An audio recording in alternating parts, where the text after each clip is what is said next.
Hello दोस्तों, स्वागत है आप सबका आपके अपने YouTube channel crazy MG tricks में। आज हम लोग पढ़ेंगे आधुनिक भारतीय इतिहास के अंतर्गत पहला चैप्टर, जिसका नाम होगा मुगल साम्राज्य का पतन। तो मुगल साम्राज्य के पतन से आधुनिक भारत के इतिहास की शुरुआत हम लोग करेंगे, जिसके अंतर्गत हम लगभग 67 प्रश्नों को सॉल्व करेंगे जो कि पिछले वर्षों में एग्जाम में पूछे गए हैं। तो शुरुआत करते हैं। पहला प्रश्न है औरंगजेब की मृत्यु के उपरांत उसका कौन सा पुत्र सिंहासनरूढ़ हुआ। औरंगजेब की मृत्यु हो गई थी 1707 ईस्वी में। उसके बाद उसका पुत्र मुअज्जम मुअज्जम सिंहासनरूढ़ हुआ था। मुअज्जम ही क्या है? बहादुर शाह प्रथम। मुअज्जम को ही बहादुर शाह प्रथम कहते हैं। तो बहादुर शाह प्रथम कह लीजिए या मुअज्जम, यही सिंहासनरूढ़ हुआ था। अगला प्रश्न, इसमें सत्य कथन पहचानना है। दूसरे प्रश्न में पहला जो ऑप्शन है, औरंगजेब की मृत्यु के समय मोहम्मद आजम अहमदनगर में था, ये बिल्कुल सही बात है। मोहम्मद मुअज्जम अपने पिता की मृत्यु के समय जमरूड अफगानिस्तान नामक स्थल पर था। तो आजम अहमदनगर में था और मुअज्जम अफगानिस्तान में था, ये भी सही है। काम बख्श जो औरंगजेब का तीसरा पुत्र था, वो औरंगजेब की मृत्यु के समय बीजापुर का सूबेदार था, तो ये भी कथन सही है। तो इसमें ओवरऑल जो सही ऑप्शन होगा, हमें एक सही कथन पहचानना था, तो इसमें सभी कथन सही हैं, तो डी ऑप्शन हमारा सही हो जाएगा। बढ़ते हैं अगले प्रश्न की ओर। अगला प्रश्न है मुगल साम्राज्य के पतन का प्रमुख कारण क्या था। तो अयोग्य उत्तराधिकारी, सैनिक अदक्षता, आर्थिक दिवालापन या मराठों का उत्थान। तो वैसे तो इसमें चारों हैं मुगल साम्राज्य के पतन के, लेकिन अगर आपसे पूछा गया है सबसे प्रमुख कारण, तो इसका जो सही विकल्प होगा वो होगा अयोग्य उत्तराधिकारी। औरंगजेब के जो उत्तराधिकारी हुए हैं, जो उत्तरवर्ती मुगल शासक हुए हैं, वो सभी अयोग्य सिद्ध हुए और उनमें सैनिक अदक्षता का भी अभाव था। लेकिन जो सबसे प्रमुख कारण था वो अयोग्य उत्तराधिकारियों का होना। तो इसका सही ऑप्शन हो जाएगा अयोग्य उत्तराधिकारी। अगला प्रश्न, किसके मतानुसार मुगल साम्राज्य के पतन का प्रमुख कारण सैनिक अदक्षता थी। तो ये बताना है आपको कि कौन से जो इतिहासकार हैं, इनके अनुसार जो मुगल साम्राज्य का पतन का प्रमुख कारण था वो सैनिक अदक्षता थी। तो इसका सही जवाब हो जाएगा विलियम ऑर्विन। विलियम ऑर्विन ने कहा था कि मुगल साम्राज्य का पतन सैनिक अदक्षता के कारण हुआ था। अगला प्रश्न, जजाऊ का युद्ध किसके किसके बीच हुआ था। तो जजाऊ का युद्ध, इसको उत्तराधिकार का युद्ध भी कह सकते हैं, इसको उत्तराधिकार का युद्ध भी कहा जाता है, जो कि औरंगजेब के दो पुत्रों मुअज्जम और आजम के बीच हुआ था। तो मुअज्जम और आजम इसका सही जवाब हो जाएगा, मुअज्जम और आजम। ये जजाऊ का युद्ध आगरा के पास एक जगह है जजाऊ, वहाँ पर हुआ था 1707 ईस्वी में ही। तो मुअज्जम और आजम, जिसमें मुअज्जम मैंने आपको बता दिया है कि बहादुर शाह प्रथम को मुअज्जम कहा जाता है। तो जजाऊ का युद्ध इन्हीं दोनों के बीच हुआ था और इस युद्ध के में ही आजम, जो औरंगजेब का दूसरा पुत्र था, ये मारा जाता है और मुअज्जम सत्ता सिंहासन रूढ़ हो जाता है, यानी कि वो गद्दी पर बैठ जाता है। तो अगला प्रश्न है इसमें, अधोलिखित में किसने बहादुर शाह प्रथम के नाम से स्वयं को बादशाह घोषित किया था। तो इसका जो सही जवाब हो जाएगा शाह आलम प्रथम। तो शाह आलम प्रथम ने बहादुर शाह प्रथम के नाम से स्वयं को बादशाह घोषित किया था। अगला, हिजड़ों के सरदार जावेद खान को नवाब बहादुर की उपाधि किसने प्रदान की थी। अहमद शाह, मोहम्मद शाह, बहादुर शाह प्रथम और जहांदार शाह आपके ऑप्शन है। तो इसका जो सही जवाब हो जाएगा अहमद शाह। अहमद शाह ने हिजड़ों के सरदार जावेद खान को नवाब बहादुर की उपाधि दी थी। अगला इसमें प्रश्न है कि निम्नलिखित में से किस मुगल बादशाह का उपनाम जफर था।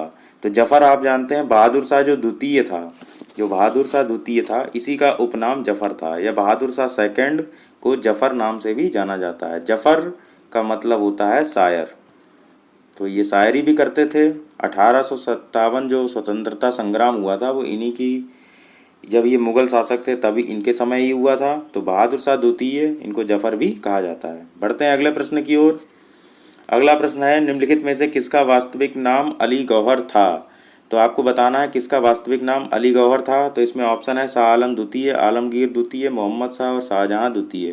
तो इसका सही जवाब हो जाएगा शाह आलम द्वितीय। शाह आलम द्वितीय का ही उपनाम था, या वास्तविक नाम अली गौहर था। तो अली गौहर किसको कहा जाता है? शाह आलम द्वितीय को। अगला प्रश्न, जयसिंह को मिर्जा राजा की उपाधि किसने प्रदान की थी? तो यहाँ पर क्या आ रहा है? जहांदार शाह। जहांदार शाह ने ही मिर्जा राजा की उपाधि दी थी जयसिंह को। ये जयसिंह को मिर्जा राजा की उपाधि जहांदार शाह ने दी थी। इसके अलावा आप आगे पढ़ेंगे अभी एक प्रश्न सवाई की उपाधि, तो वो देखते हैं आगे प्रश्न में होगा। और जहांदार शाह ने जयसिंह को मिर्जा राजा की उपाधि दी थी। जयसिंह ने ही 5 वेधशालाएं बनवाई थी। इस तरीके के भी प्रश्न पूछे गए, वो हम आगे डिस्कस करेंगे। देखते हैं अगला प्रश्न। अगला प्रश्न है नादिर शाह ने किस मुगल शासक के शासनकाल में आक्रमण किया था? तो नादिर शाह ने मोहम्मद शाह के शासनकाल में आक्रमण किया था। आपको पता होना चाहिए 1739 ईस्वी में। 1739 ईस्वी में नादिर शाह ने मोहम्मद शाह के समय आक्रमण किया था। अगला प्रश्न राजा जयसिंह को सवाई की उपाधि किस मुगल शासक ने प्रदान की थी? ये आपको याद रखना है। तो इसका सही आंसर हो जाएगा फर्रुख सियर। फर्रुख सियर ने राजा जयसिंह को सवाई की उपाधि प्रदान की थी। तो 2 प्रश्न हो गए। एक तो जयसिंह को मिर्जा राजा की उपाधि, तो मिर्जा राजा की उपाधि जहांदार शाह ने दी थी, और उन्हीं जयसिंह को सवाई की उपाधि किसने दी है? फर्रुख सियर ने दी है। अगला प्रश्न है किस मुगल शासक का शासनकाल सबसे कम था? तो सबसे कम शासन रहा है रफ़ी उद दरजात का। किसका रहा है? रफ़ी उद दरजात का। केवल 3 महीने ये शासन कर पाए थे रफ़ी उद दरजात। और ये सैयद बंधु, जिन्हें किंग मेकर भी कहा जाता है, उन्हीं की दया से, उन्हीं की कृपा से ये शासक बने थे रफ़ी उद दरजात, और इनका शासनकाल मात्र 3 महीने रहा था। तो बढ़ते हैं अगले प्रश्न पे।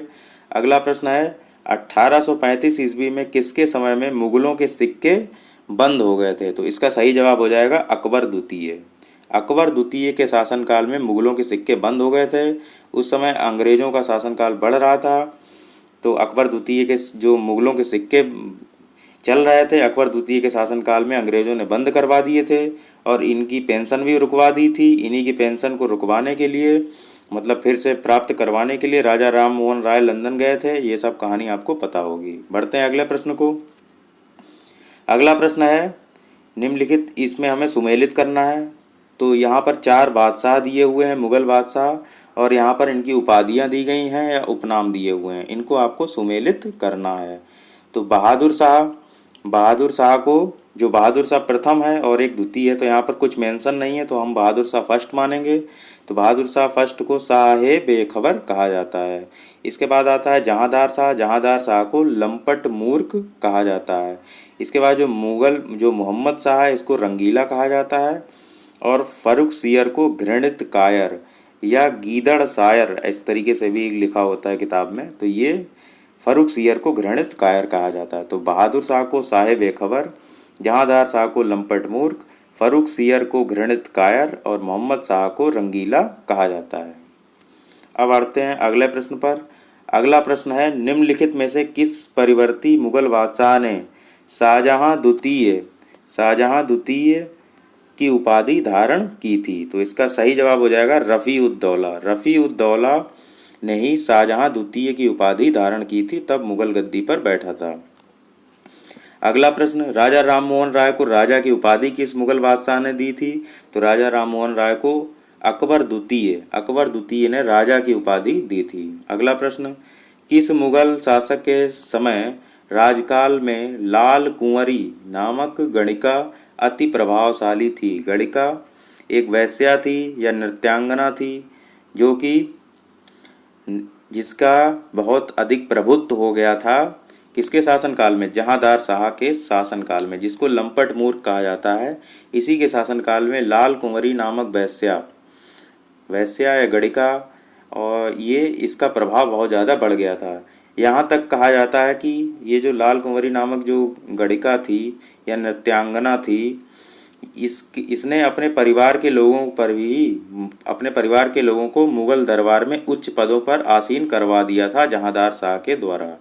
तो आपको याद रखना है, जहांदार शाह के समय में इस लाल कुंवरी नामक गणिका का प्रभाव बहुत अधिक बढ़ गया था। अगला प्रश्न मुगल दरबार में निम्नलिखित में से 3 वजीर दिए हुए हैं, इनका सही कालानुक्रम हमें बताना है।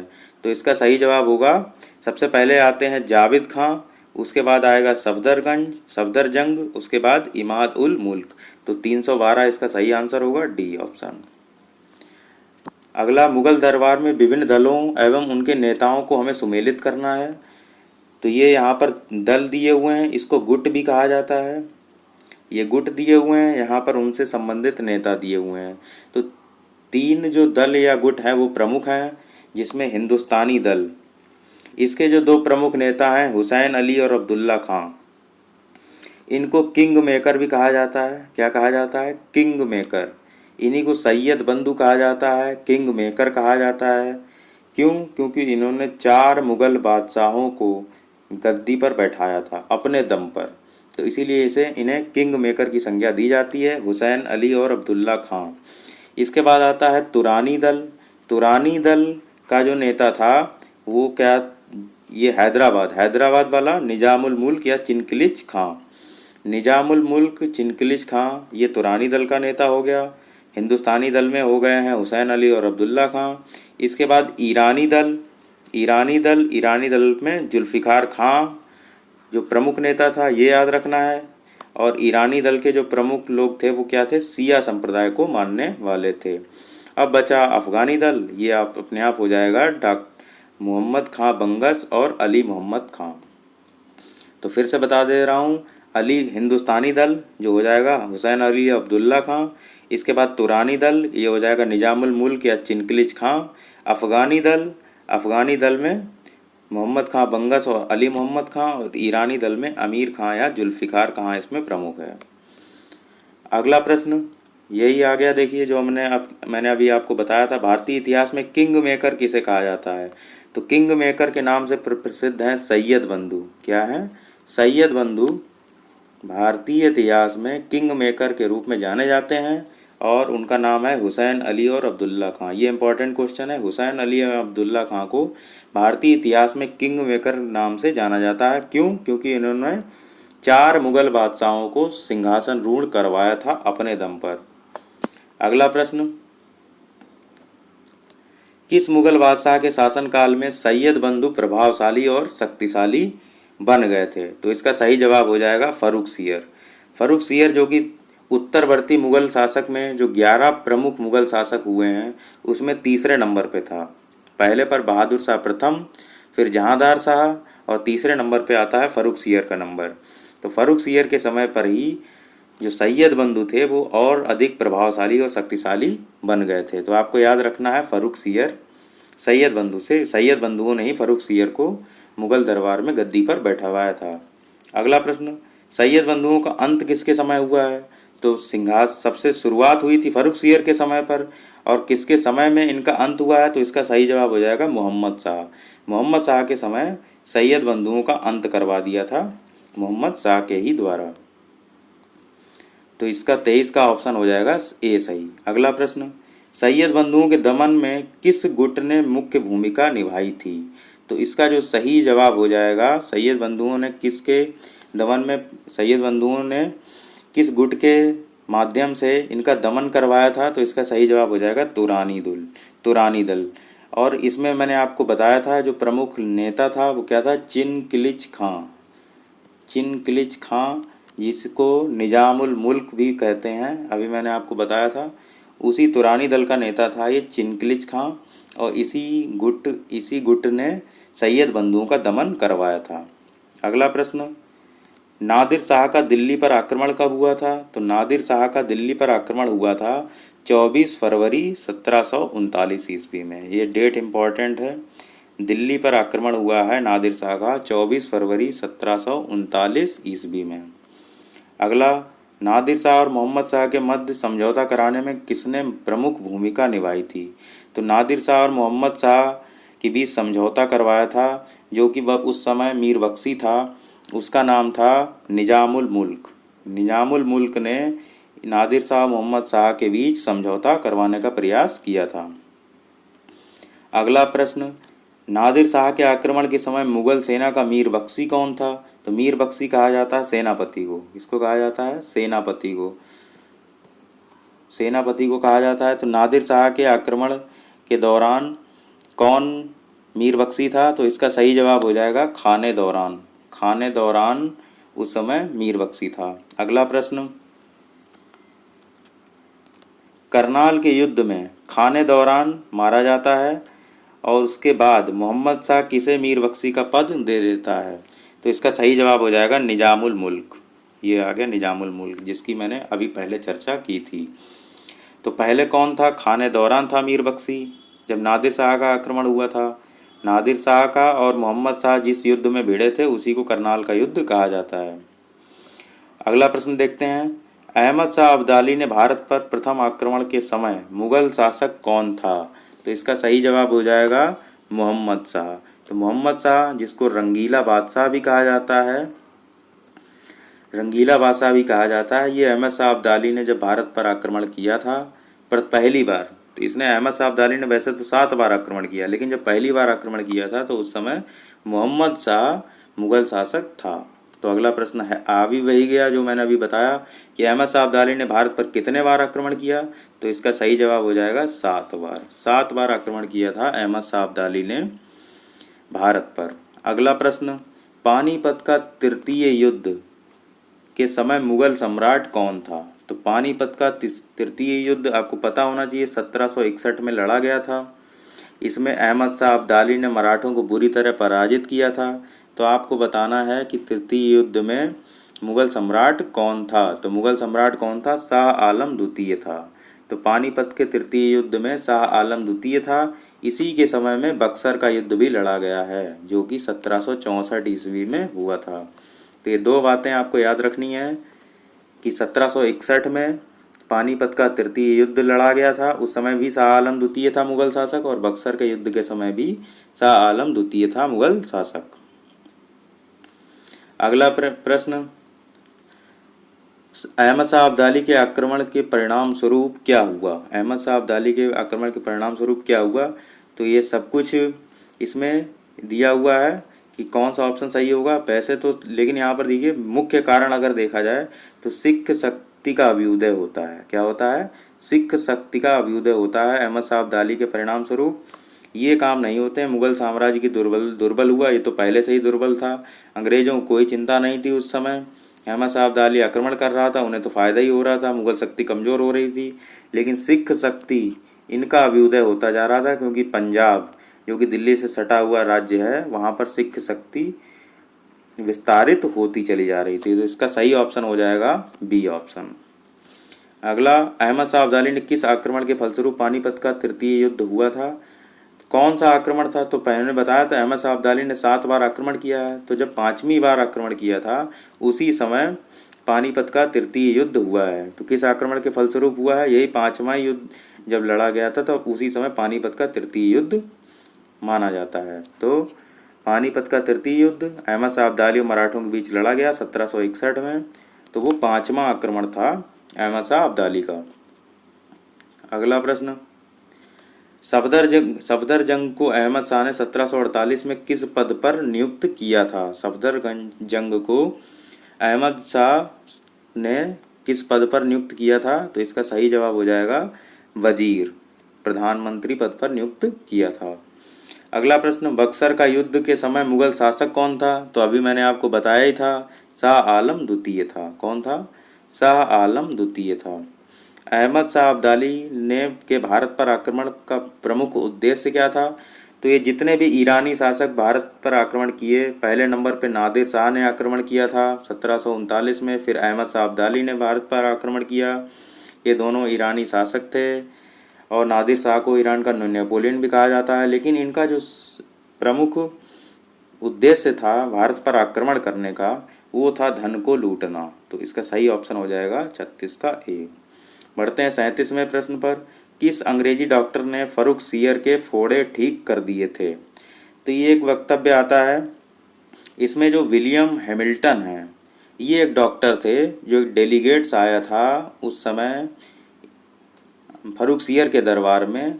तो फर्रुखसियर को उस समय फोड़ा हो गया था, तो विलियम हैमिल्टन ने इनका फोड़ा ठीक कर दिया था।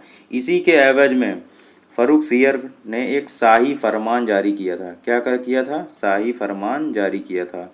तो ये सब चीज़ें आप पढ़ेंगे। विलियम हैमिल्टन एक डॉक्टर था जो कि फर्रुखसियर के दरबार में आया था और उसने चिकित्सा वगैरह की थी और उसका फोड़ा ठीक कर दिया था।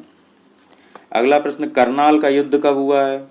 तो करनाल का युद्ध के बारे में आपको पूछा गया है। तो 24 फरवरी 1739, 24 फरवरी 1739 को युद्ध हुआ है, करनाल का युद्ध, जिसमें मोहम्मद शाह और कौन? नादिर शाह। मोहम्मद शाह और नादिर शाह, इन दोनों के बीच युद्ध हुआ था, जिसमें मोहम्मद शाह हारा था। तो आपको याद रखना है, और नादिर शाह ने दिल्ली पर कब्जा भी कर लिया था। तो 24 फरवरी 1739 को करनाल का युद्ध हुआ है। तब नादिर शाह दिल्ली पर कब्जा कर लेगा और फिर 20 मार्च 1739 को वो गद्दी पर बैठ जाएगा, दिल्ली की गद्दी पर। तो वो भी प्रश्न आएगा, देखते हैं। ईरान का नेपोलियन किसको कहा जाता है? तो अभी बताया था, नादिर शाह। नादिर शाह को ईरान का नेपोलियन कहा जाता है। अगला प्रश्न, बहादुर शाह के दरबार में कब एक डच प्रतिनिधि शिष्टमंडल, जिसको डेलीगेट्स कहा जाता है, उसका नाम था जेसुआ कटेलार, इसके नेतृत्व में आया था? तो एक डच प्रतिनिधि मंडल कब आया था बहादुर शाह के दरबार में, ये आपको बताना है। इसका सही जवाब हो जाएगा 1711 ईस्वी में। तो 1711 ईस्वी में एक डच प्रतिनिधि शिष्टमंडल जोसुआ कटेलार के नेतृत्व में आया था। अगला प्रश्न, किसके समय में 1716 में बंदा बहादुर को दिल्ली में फांसी दे दी गई थी? ये प्रश्न इंपॉर्टेंट है, इससे पूछा जाता है। इसका सही जवाब है फर्रुख सियर। फर्रुख सियर के समय बंदा बहादुर को दिल्ली में फांसी दे दी गई थी, और इससे पहले वो लोहगढ़ के किले में कैद भी था। तो पहले कैद था, फिर किसी ने उसको आज़ाद करवाया, फिर बाद में फर्रुख सियर ने उसको गिरफ्तार करवा के दिल्ली में फांसी दे दी। अधोलिखित में किसके समय में अंग्रेजों ने दिल्ली पर अधिकार कर लिया था? तो दिल्ली पर अधिकार कर लिया था शाह आलम द्वितीय। अंग्रेजों ने दिल्ली पर अधिकार कर लिया था शाह आलम द्वितीय। तो शाह आलम द्वितीय के समय ही बक्सर का युद्ध हुआ है 1764 में। तो आपको पता ही है इस युद्ध का परिणाम क्या हुआ था। अंग्रेज जीत गए थे, मुग़लों की सत्ता कमज़ोर हो गई थी। तो मुग़ल शासक उस समय शाह आलम द्वितीय था, और उसी के समय अंग्रेजों ने दिल्ली पर अधिकार भी कर लिया था। अगला प्रश्न, किस मुग़ल सम्राट के बारे में ओवन सिडनी ने कहा है कि वह अंतिम मुग़ल बादशाह था जिसके संबंध में कुछ अच्छे शब्द कहे जा सकते हैं? तो जो पहला मुग़ल शासक था बहादुर शाह प्रथम, इसके बारे में ओवन सिडनी ने कहा था कि इसके बारे में कुछ अच्छे शब्द कहे जा सकते हैं। अगला प्रश्न, 44वां, मुंतखब उल लुबाब रचना किस मध्यकालीन लेखक की है? मुंतखब उल लुबाब रचना किस मध्यकालीन लेखक की है? तो इसको याद रखना है, खफ़ी खां। खफ़ी खां की रचना है ये। अगला प्रश्न, फॉल ऑफ मुगल एम्पायर, ये किसकी पुस्तक है? तो ये जादूनाथ सरकार की पुस्तक है। अगला प्रश्न, फर्रुख सियर के द्वारा जारी शाही फरमान में किसको सहूलियत पाई थी? किसने सहूलियत पाई थी? तो मैंने अभी बताया था कि फर्रुख सियर ने एक फरमान जारी किया था क्योंकि उसका फोड़ा ठीक कर दिया था, ये सब कहानी। तो इसे बंगाल में अंग्रेजी व्यापार में सहूलियत कहा जाता है। इसे अंग्रेजी शासन में ब्रिटेन का मैग्ना कार्टा भी कहा जाता है, इसी शाही फरमान को, क्योंकि इसी शाही फरमान की बदौलत अंग्रेज़ों को छूट मिल गई थी व्यापार करने की बंगाल और उसके आसपास क्षेत्र में। इसीलिए बंगाल में अंग्रेजी व्यापार को सुदृढ़ करने के लिए शाही फरमान बहुत इम्पोर्टेंट था, जो कि फर्रुख सियर द्वारा दिया गया था। अगला प्रश्न, मोहम्मद बादशाह आलमगीर द्वितीय के समय पंजाब में सूबेदार एक महिला थी जिसका नाम क्या था? तो इसका नाम था मुगलानी बेगम। मुगलानी बेगम उस समय पंजाब की सूबेदार की एक महिला थी, किसके समय में? आलमगीर द्वितीय के समय में। अगला प्रश्न, नादिर शाह के आक्रमण में भारत में कुछ दिनों के लिए मुग़ल सत्ता की समाप्ति हुई व अफ़गानी सत्ता का आरंभ हो गया। तो वो आपसे तिथि पूछी जा रही है, वो तिथि है 20 मार्च 1739। 20 मार्च 1739 को मुग़ल सत्ता की समाप्ति हो गई थी, और नादिर शाह, जो अभी करनाल का युद्ध के बारे में चर्चा हो रही थी, उसी करनाल के युद्ध में नादिर शाह मोहम्मद शाह को पराजित करता है, और 20 मार्च 1739 को वो गद्दी पर बैठ जाता है। वो एक अफ़गानी था, इसीलिए यहाँ पर एक शब्द प्रयोग हुआ है, अफ़गानी सत्ता। तो अफ़गानी सत्ता का आरंभ हुआ था नादिर शाह के आक्रमण के टाइम पे, और इसने मोहम्मद शाह को हरा दिया था, और ये कुछ दिन सत्ता पर बैठा भी था। इसके बाद मयूर सिंहासन पर बैठने वाला अंतिम मुगल सम्राट कौन था? तो इसका सही जवाब हो जाएगा मोहम्मद शाह। मोहम्मद शाह, जिसको रंगीला बादशाह भी कहा जाता है, यही मयूर सिंहासन पर बैठने वाला अंतिम मुगल सम्राट था, क्योंकि इसके बाद जो कोहिनूर हीरा था, तख्ते हाउस था, ये सब नादिर शाह अपने साथ ले जाता है। तो इसीलिए मोहम्मद शाह ही को ही वो नसीब हो पाया था, अंतिम मुगल बादशाह था ये, जो मयूर सिंहासन पर बैठने वाला था। अगला प्रश्न, निम्नलिखित में से किस मुगल बादशाह को वजीर गाजीउद्दीन ने दिल्ली में दाखिल नहीं होने दिया था? ये प्रश्न पूछा गया है बीपीएससी में कि निम्नलिखित में से किस मुगल बादशाह को वजीर गाजीउद्दीन ने दिल्ली में दाखिल नहीं होने दिया था? तो इसका सही जवाब है शाह आलम द्वितीय। शाह आलम द्वितीय मुगल बादशाह, इस मुगल बादशाह को वजीर गाजीउद्दीन ने दिल्ली में दाखिल नहीं होने दिया था। अगला प्रश्न, भारत का आखिरी मुगल सम्राट कौन था? तो यह सभी आप लोग जानते हैं, बहादुर शाह द्वितीय या बहादुर शाह जफर, ये भारत का अंतिम मुगल सम्राट था। अगला प्रश्न, नादिर शाह के आक्रमण के समय मुगल शासक कौन था? तो नादिर शाह के आक्रमण के समय कौन था मुगल शासक? मोहम्मद शाह। इसी के समय में करनाल का युद्ध भी पढ़ाया था मैंने अभी, करनाल का युद्ध भी हुआ है, और ये कोहिनूर हीरा, तख्ते हाउस वगैरह ये सब लूट के ले जाता है, कहाँ? ईरान। अगला प्रश्न, मुगल सम्राट जहांदार शाह के शासन के समय से पूर्व अंत कैसे हुआ? ये पूछा गया है। जहांदार शाह, जिसे लंपट मूर्ख भी कहा जाता है, इसका शासन का समय से पूर्व अंत कैसे हो गया? तो इसका सही जवाब आपको बताना है। उनके वजीर ने उन्हें गद्दी से उतार दिया, सीढ़ी से उतरते समय फिसलने से मृत्यु हो गई। तो इसका सही जवाब होगा ये, एक युद्ध में अपने भतीजे द्वारा पराजित हुए थे। कौन था भतीजा? फर्रुखसियर। कौन था भतीजा? फर्रुखसियर। तो फर्रुखसियर इनका भतीजा था। इसने इनके शासन को समय से पहले ही समाप्त कर दिया, और वो जहांदार शाह पराजित हो गए थे और फर्रुखसियर गद्दी पर बैठा था। तो ये ऑप्शन सी सही हो जाएगा। अगला, किसके शासनकाल में हिजड़ों तथा महिलाओं का एक वर्ग का प्रभुत्व था? तो ये आपको बताना है, ये हो जाएगा मोहम्मद शाह। मोहम्मद शाह, जिसको रंगीला बादशाह भी कहा जाता है, इसी के समय हिजड़ों तथा महिलाओं का एक वर्ग का प्रभुत्व मुगल दरबार में बन गया था। तो मोहम्मद शाह, जिसका कार्यकाल 1719 से 48, इसका सही जवाब हो जाएगा। अगला प्रश्न, ये सभी प्रश्न पूछे गए हैं।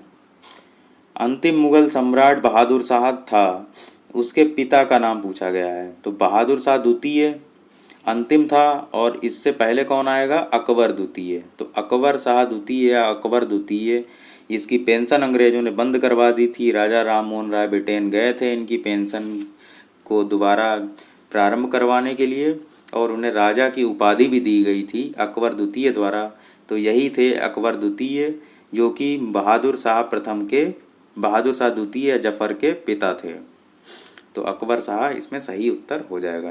अगला, निम्नलिखित में से किसने दिल्ली में खगोलीय वेधशाला, जिसे जंतर मंतर कहा जाता है, बनवाई थी? तो इस तरीके के प्रश्न बहुत ज़्यादा पूछे गए हैं। इसका जो सही जवाब है जयसिंह द्वितीय। इन्हीं को कहा जाता है सवाई मिर्जा राजा जयसिंह। क्या कहा जाता है? सवाई मिर्जा राजा जयसिंह, ये इनका पूरा नाम है, सवाई मिर्जा राजा जयसिंह। तो इन्होंने ही भारत में 5 जगह पर वेधशालाएँ बनवाई थीं। वो 5 जगह कौन हैं, वो उससे संबंधित प्रश्न भी पूछे गए हैं।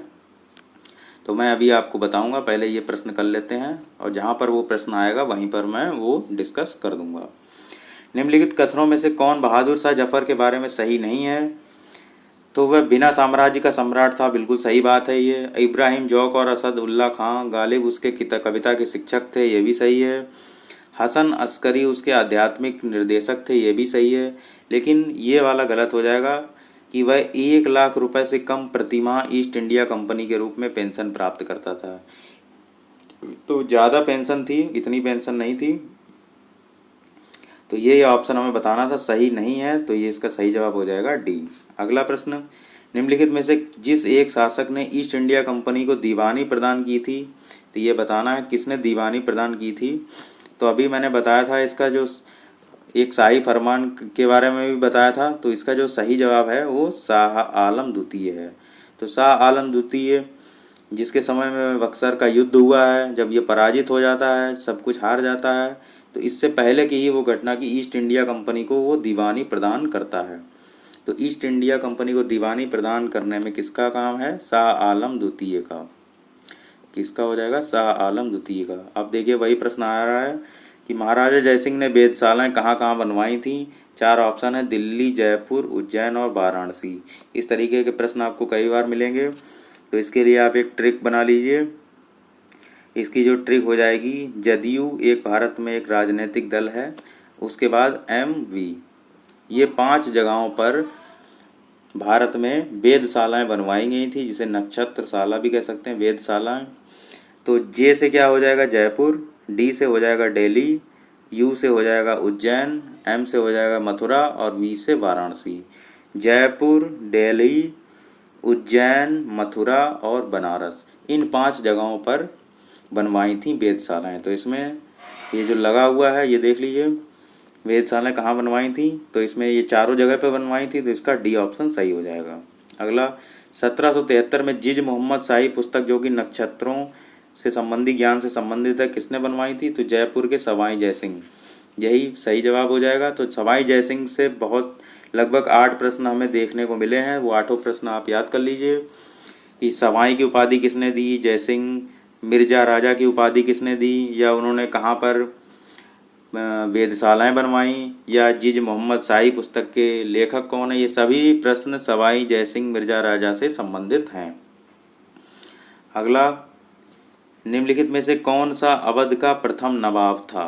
तो अवध का प्रथम नवाब सादत खां को कहा जाता है। ये आपकी लूसेंट में भी मिल जाएगा और जो भी किताबें हैं वहाँ पे भी मिल जाएगा सादत खां।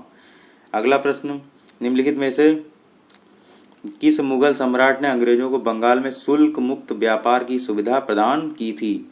शुल्क मुक्त व्यापार की सुविधा किसने प्रदान की थी? फर्रुखसियर।